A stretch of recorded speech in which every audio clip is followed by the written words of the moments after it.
اوكي تفضل. هاي. أنا رغد من بغداد. مواليد 91. جيت هنا يعني حتى أشارك بأرب آيدول، وجيت متأخرة وما حصلت على الرقم. وهاي البنية أنا كنت مقررة إنه إذا ما أحصل على الرقم إنه أنهي حياتي لأن روحي ما تهمني. وهاي البنية أعطتني الرقم مالتها وأنقذت حياتي من الموت. طيب انت اول مره تشاركي أي برنامج في وجه سكون؟ نعم.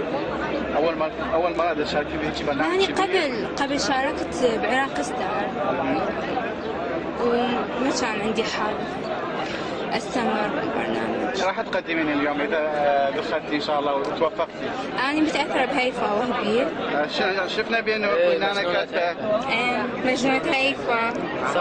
تقدرين شوي تخلين نشوف ايدك هيك بس اذا امكن ايدك. عم تصور هالمصور. اوكي ما يخاف تغني لنا اذا مقطع هيفا؟ هسه أنا بحالة صدمة إنه البنية انطتني الرقم مالتها وأريد أستوعب يعني مدى أقدر شوي أريد أرتاح. اوكي عم تقدري تغني لنا مقطع صغير هيك؟ حاليا ما أقدر أستوعب بدي شوي. شو راح تأتي يا الله. لا ما أنا جيت بحالة صدمة إنه يأست قلت لا خلاص لازم أنتحر اليوم أنهي حياتي. لا كلها لأجل هيفا وهبي. حياتنا سيدة ليش قالت ليش تغني شو تغني؟ يقولوا لي أكيد راح أغني لهم أغنية لهيفا. مقطع صغير نسمع مقطع. واو.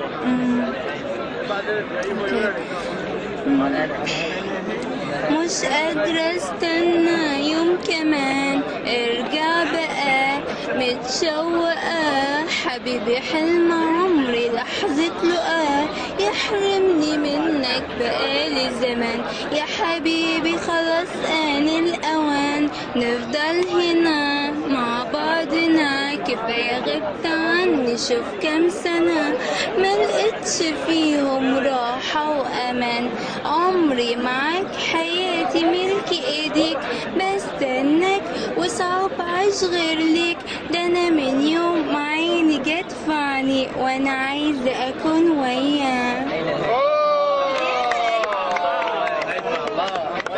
Thank you. رغد. Thank you. Okay.